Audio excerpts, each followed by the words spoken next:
नमस्कार. नृत्य गीत रामायण पुष्प 7. मर्यादा पुरुषोत्तम. अयोध्येला जाऊन आले ताई दादा? हो, अगदी गाभाऱ्यात.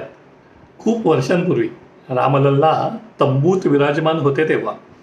आई वर्णन करते, त्यात अजूनही लक्षात राहतं आणि खटकतं ते कुंपण आणि पहारे, सीमा आणि मर्यादा. रामायण खरोखर घडलं की नाही माहीत नाही मला. वैज्ञानिक पुरातत्व पुरावे आहेत का माहीत नाही मला.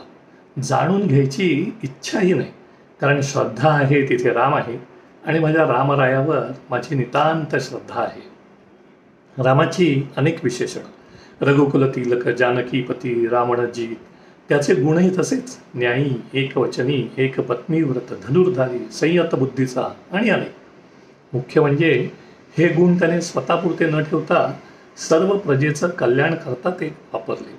त्यामुळेच अवतरलं रामराज्य. आज हजारो वर्ष उलटली तरी ह्या भूतलावर उदाहरण म्हणून म्हटलं जातं ते रामराज्यच. पण मला मात्र सर्वात आवडतं रामाचं विशेषण ते मर्यादा पुरुषोत्तम. राम कसा आहे तर सर्व पुरुषात उत्तम, सर्वोत्तम पुरुष. सत्ययुगातला पुरुष बरं, कलियुगातील बदनाम झालेला आणि केलेला नव्हे. सर्व उत्तम अशा निर्मितीशी जो निगडीत आहे असा पुरुष. आपल्या जबाबदाऱ्या ओळखून त्या यथायोग्य पार पाडणारा असा पुरुष. शस्त्रविद्या 64 कलांमध्ये पारंगत तो पुरुष. त्यामुळे वेद वगळता जे जे उत्तम निर्माण झालं ते ते पौरुषेय होतं. असा सर्वोत्तम पुरुष असल्यावर अहंकार मत्त होणं उघानेच आलं. आणि इथेच येते ती मर्यादा, विशेषणाचा पहिला आणि महत्त्वाचा भाग. पुरुषोत्तमालाही मर्यादा असते आहे हे रामाने दाखवून दिलं. आपल्या जगण्यातून प्रत्येक कृतीतून प्रतीत केलं. मर्यादा हवी आयुष्याला, म्हणून तर श्रीराम चिरंजीव नाहीत. मर्यादा हवी अश्वमेधाच्या अश्वाला, म्हणून तर त्याला लवकुश अडवतात. शौर्याला मर्यादा हवी क्षमाशीलतेची, विजयाला हवी विनयशीलतेची, बुद्धीला हवी प्रामाणिकपणाची, बळाला हवी सत्याची आणि न्यायाला मर्यादा हवी सत्सद्विवेक बुद्धीची. रामाच्या ठाई या साऱ्या मर्यादा एकवटलेल्या होत्या. सर्व गुण होतेच, पण त्या साऱ्यांना नियंत्रित करायला मर्यादा होत्या, अंकुश होता. आपण कितीही आपल्या चौकटीत बसवायचा प्रयत्न केला, आपले निकष लावले, तरी आपल्या बुद्धीच्या मर्यादे पलीकडे आहे तो रामचंद्र. रामायण हे महाकाव्य म्हणून जरी मानलं तरी ते अजोड आहे. हजारो वर्ष कोट्यावधी लोकांच्या श्रद्धेचा विषय ठरणारं दुसरं काव्य माझ्या मर्यादित बुद्धीला ठाऊक नाही. मी काही रामभक्त वगैरे नाही. सहज मनात आलं 2018 सालच्या गुढीपाडव्याला की रामनवमीपर्यंत रोज एक लघुलेख लिहूया रामाशी निगडीत. ठरवलं आणि होऊन गेलं. पुढची अनेक वर्ष.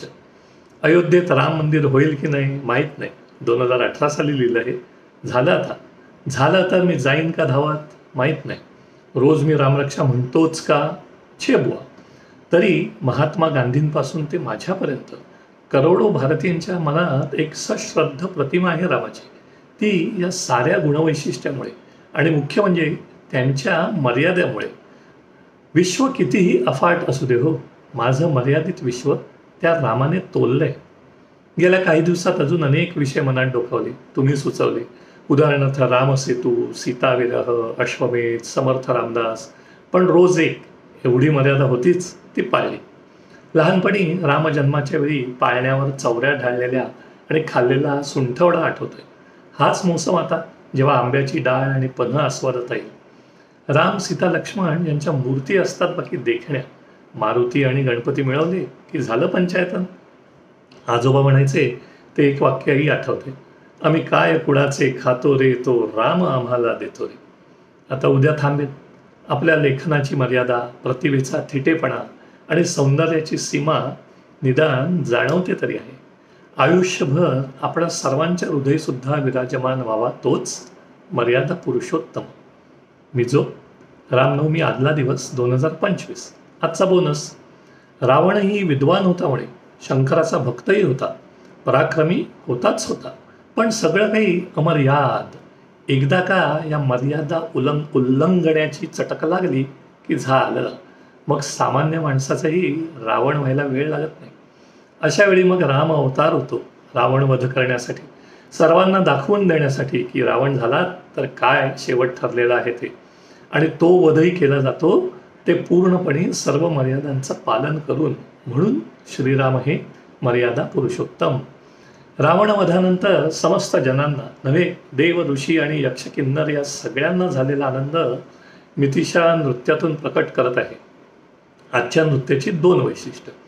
भरतनाट्यममध्ये पावलं आपटत करायची जी स्टेप असते ती आज गाण्याला छान ताल आणि तोच मूड असल्यामुळे तिला अनेकदा करायला मिळाली. राम हा दशावतारातील 7वा अवतार. त्याआधी झालेले मत्स्य, वराह, कूर्म इत्यादी अवतारही तिने सुंदररित्या दर्शविले आहेत नृत्याच्या ओघात. पुन्हा एकदा स्मरण, नृत्य दिग्दर्शनही मिथिशाचं तिचं तीच करते. मिथिशा सादर करते आहे भूवरी रावण वध झाला. नमस्कार.